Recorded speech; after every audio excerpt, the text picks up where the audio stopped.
সে বললো আমি ফাঁসি দিতে বললো আমার কি, এই দেশে কোনো ল আছে নাকি কেউ বিয়ের প্রস্তাব প্রেমের প্রস্তাব দিলে যদি রাজি না হয় ও ফাঁসি দিলে আমার দোষ আছে নাকি? এরকম তো পাগলামের সীমা আছে তো।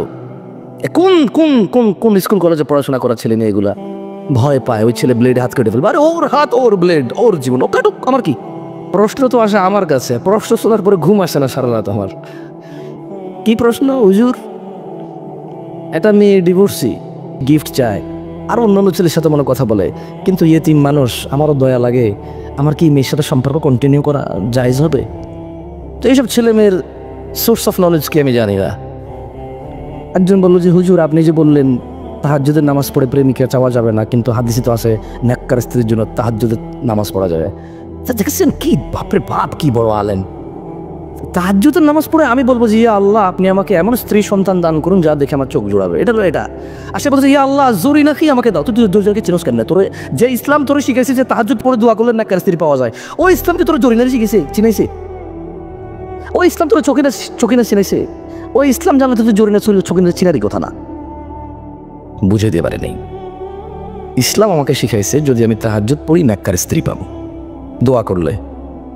এই ইসলামই আমাকে এমন প্রোটোকল দিছে, কুল্লিল মুমিনিন, এ মুহাম্মদ সাল্লাল্লাহু আলাইহি ওয়াসাল্লাম মুমিন পুরুষকে বলেন ইয়াগুদ্দু আবসারহুম, এ জাতের চোখ নিম্নগামী করে, ওয়া ইয়াহফাযু ফুরুজাহুম, এবং তার লজ্জাস্থান হেফাজত করে। তো আমার চোখটা নিজে জরিনা কিরকম আমি তো চিনি না, আমি কেমনে তাহাজ্জুদে পড়বো কল্পনা করে জরিনার ইয়া আল্লাহ এই মাইয়াটাই আমার লাগবে? তো দোয়ার মধ্যে পার্থক্য আছে না? তাহলে একটা হচ্ছে নেককার স্ত্রী চাইলাম, আর একটা হলো ওরেই চাইলাম। তো ওকে তোরে ইসলামে তো ওরে চিনার সুযোগই দেয় নাই, চিনোস কেমনে তাহলে? ও বেটা চিনোস কেমনে?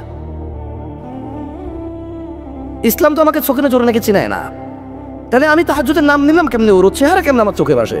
ও তো ইসলাম আমাকে অ্যালাউডই করে নাই ওকে দেখা।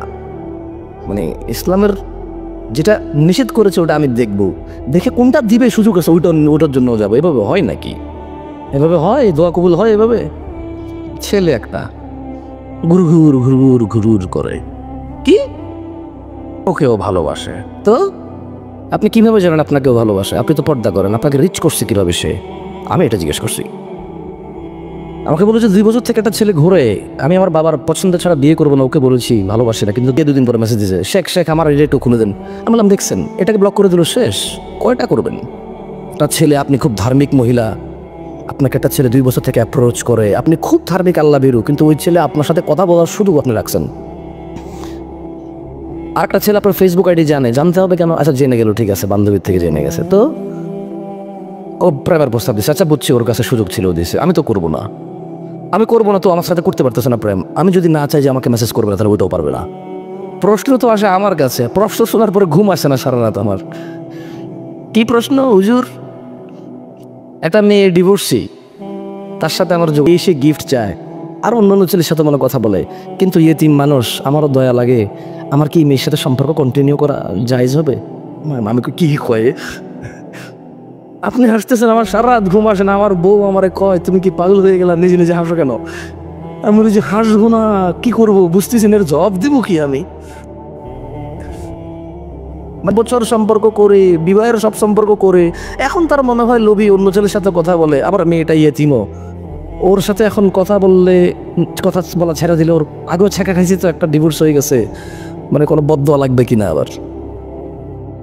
ফেসবুকে দেখি, ফেসবুকে আজব জিনিস, বাপরে বাবা, আমার মাথাটাই ত্যাগ হয়ে যাবে মনে হয়। আমি একটা পোস্ট করে নিচ্ছি, যে পোস্ট করে কোনো এক দিদি জান্নাতি মেয়ের অপেক্ষায়, তার কিন্তু দাড়ি কাটা, এখানে ট্যাটু, বুঝতে পারছেন? সে জান্নাতি মেয়ের অপেক্ষায় আছে, বিয়ে করে না এখনো, তার দাড়ি কাটা, এখানে ট্যাটু, টাকার নিচে প্যান্ট, এই সেই স্টাইলিশ ছবি। আমি প্রোফাইলে দেখি, মাঝে মাঝে দেখি, তার চিন্তা করে ও জান্নাতি মেয়ে চায়, নিজেকে জান্নাতি করে না কেন? নিজেকে জান্নাতি করলে ওর জন্য সহজ হয়ে যেত। আমি কিন্তু এটা মস্করা করতেছি না, ওর এই চাহিদাকে আমি সাধুবাদ জানাই, কিন্তু আমি বলতে চাচ্ছি যে নিজেকে শুধরাও, অন্য কোনো শুদ্ধ মানুষের কাছে যাও, নিজেকে ইসলামের প্রতি তুমি সোপর্দ করো, অন্য কোনো ইসলাম গ্রহণকারী যারা আল্লাহর কাছে আত্মসমর্পণ করেছে তাদেরকে তোমরা চাও, তাহলে তো জিনিসটা মানায়। সবাই ভালো মেয়ে চায়, কেউ ভালো হতে চায় না, সমাজটা অনেক খারাপ, কেউ খারাপ না, সবাই ভালো ছেলে চায়, খারাপ ছেলে চায় না, সব পুরুষরা বউ মারে, কোনো মহিলা তর্ক করে না। বুঝাইতে পারেনি? সমস্ত দোষ যারা দিদি বিয়ে করে, কেন তুমি ইনসাফ করতে পারবা না, কেন তোমার ভেজাল বেড়ে যাবে। দোস্ত বলতেছে, বন্ধু বলতেছে, বাপে বলতেছে, মায় বলতেছে, তুই এক বই তো চালাইতে পারো, তাহলে দুই বেতন নেয়। তুই এক বই চালাইতে পারি না, যেহেতু 10 বছর চলছে, আর একটা চালাইতে না পারলো, ওটা 10 বছর চললো, সমস্যা কি? যেহেতু একটারই পারি না, তাহলে দুইটারই পারবো না, সমস্যা কি? যেহেতু আমার এখানে মাইনে দিয়েছি আমি। অনেক সময় দেখেন না কিছু ব্যবসায়ী বাড়িটা বেচবেন না, ভাই এত, আরে ভাই এত দেন, দৌড় ভাই লস এমনি, তো দেন না, দেন বলে, আরে ভাই অলরেডি বহুত টাকা লস, আর এটা ফুসে গেলে ফেলা দিব, আমি লসে বেসবো না, বল, ঠিক না? তো এক বউ নেই তো, যেহেতু আমি পারি না, আমি ইনসাফ করতে পারি না, ঝগড়া হয়, ঝাঁটি হয়, ভেজাল হয়, আমার অভাব অনটন দূর নেই, তো দুই বই নেই, নাহলে অভাব যে থাকছে অভাবে, তাহলে এক বলবে তাকে লাভ আছেন, দুই বলবে অভাবে থাকে, নষ্ট বুঝলেন নাই ভাই? আবার এই ফতোয়া দিয়ে ভেজাল শুরু করে দেন না করে, আপনার কাম আপনি করেন, আমার কাম আমি করুন। আমার কাজ আপনাকে দিন ইসলাম প্রচার করা এবং এটাকে তুলে ধরা আপনার সামনে। আপনি আপনার সামাজিক অবস্থান, আপনি আপনার ব্যক্তিগত অর্থনৈতিক অবস্থান এবং মানসিক অবস্থান বিবেচনা করে আপনি যা করার করিয়েন। আমি বলেছি তাই লাভ দিয়ে ঝাপ দিয়ে যুক্তি দেখা যায় না, পরে আবার আমার বদনাম হবে, বুঝছেন? আপনি আপনার সিচুয়েশন বলুন, বুঝতে পারেন? এটা একটা গণ্য করলাম, এই দেশে যত তালাক হয়েছে সব প্রথম বউ হয়েছে, এবং ওই লোকগুলো আগে বিয়ে করে নাই। আর দুই বউ আছে, একটাকে তালাক দিয়েছে এরকম না, বউ একটা এটাকে তালাক দিয়ে দিয়েছে, বুঝলেন না?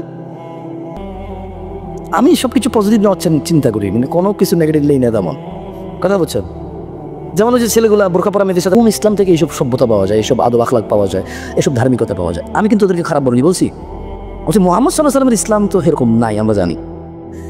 তোমরা কি আম্মা জান আয়েশা রাদিয়াল্লাহু আনহার কথা শুনুনি? তিনি কি 1450 বছর পূর্বে তোমাকে, তোমার বাপকে, তোমার দাদা পরদাদা, তোমার 14 গোষ্ঠী, তোমার পূর্বপুরুষ 14.5 বলে না তোমাদের, তোমাদের মাদ্রাসার হুজুররা, তোমাদের মসজিদের খতিবরা, তোমাদের ডাবল টাইটেল ট্রিপল টাইটেল মাওলানা পাশ মাওলানারা, তারা কি তোমাদের বলে না তোমাদের মক্তবে কি কোরআন পাওয়া যায় না? তোমাদের মক্তবে কি হাদিস পাওয়া যায় না? তোমাদের দেশের লাইব্রেরিগুলোতে কি হাদিসের গ্রন্থ পাওয়া যায় না? এগুলো কি কোনো বিলুপ্ত প্রাণী যা চিড়িয়াখানায় টাকা দিয়ে করে? কয়জনে নির্মাণের কাজে সহযোগিতা করে? কয়জনে দিল যারা দেয় কি বানায়? ওর চোখ আল্লাহ, ওর নাক আল্লাহ, ওর মুখ আল্লাহ, ওর আওয়াজ আল্লাহ, ওর কিছু আল্লাহ, ও যে বলে, ও যে খায়, ও যেখান দিয়ে ও সব কিছু টয়লেটে গিয়ে নিজেকে পরিষ্কার, নিজেকে পরিচ্ছন্ন করে আসে, সেটাও তো আল্লাহর দেওয়া। আল্লাহকে, আল্লাহর রাস্তায় কি খরচ করেছে সে আল্লাহর সাথে করেছে। আমার কি, আমাকে কেন সে বল দেখাবে? সে মসজিদের জায়গা দিছে, তো আল্লাহকে আমার কি, আমার সাথে বল দেখাবে কেন?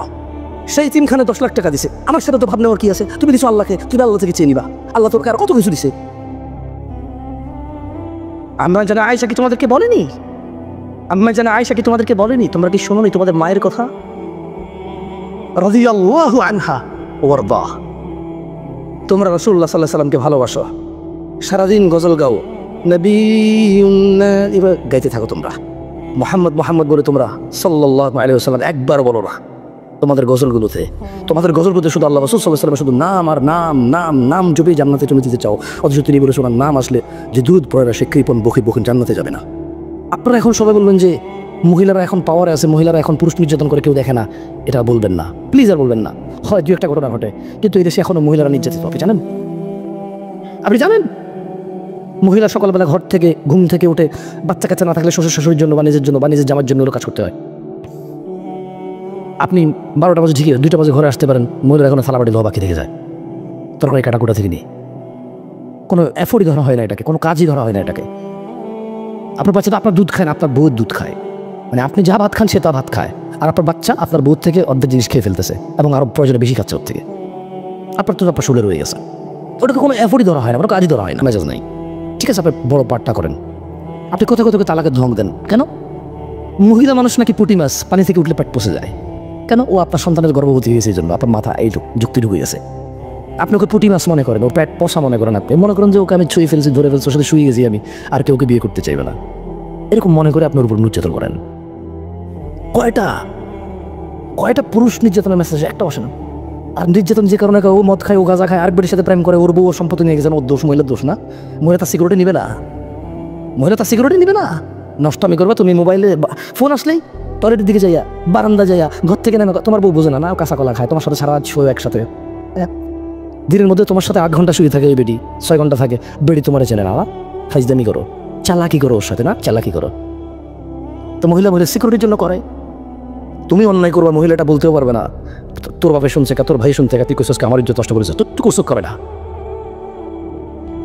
ঠিক না?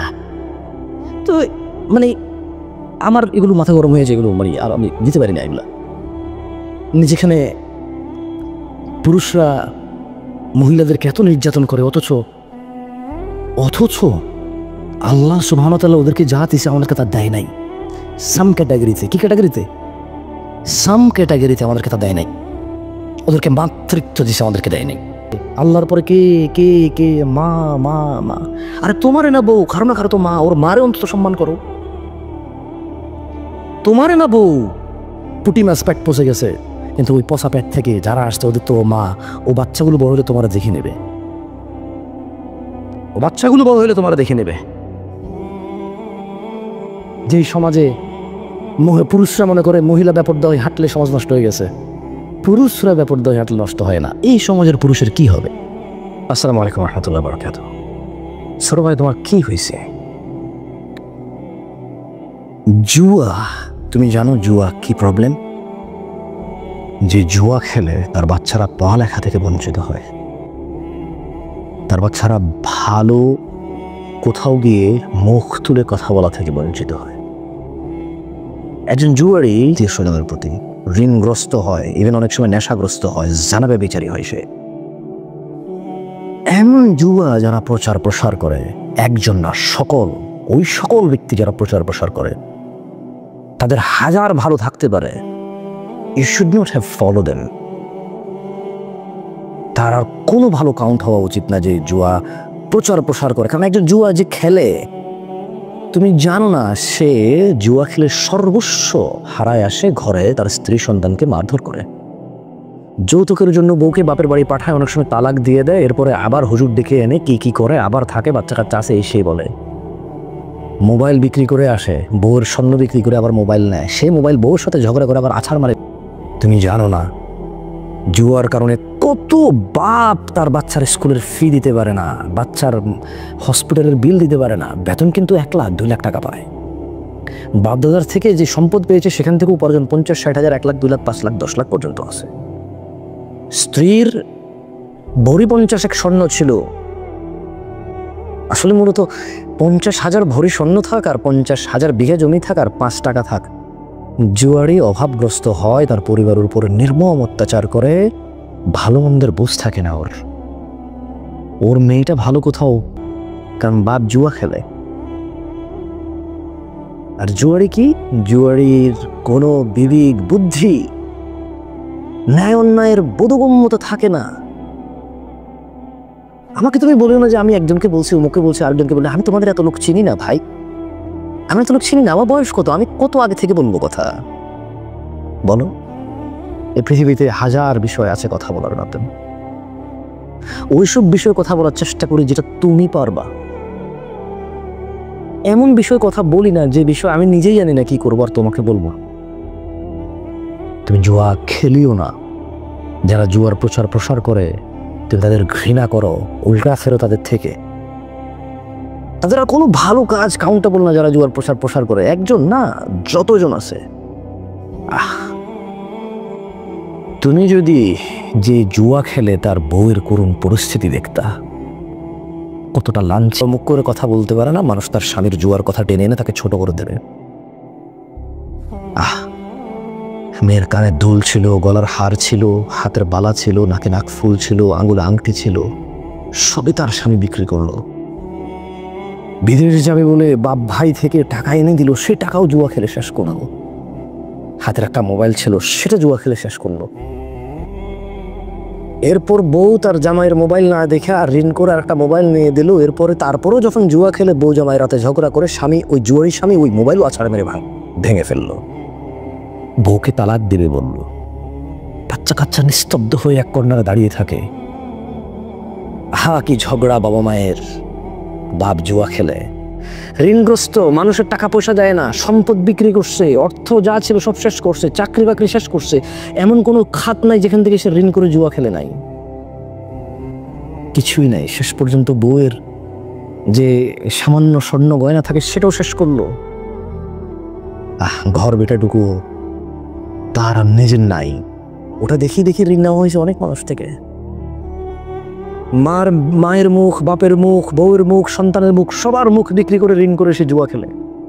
তুমি বুঝো জুয়ারি কেমন হয়?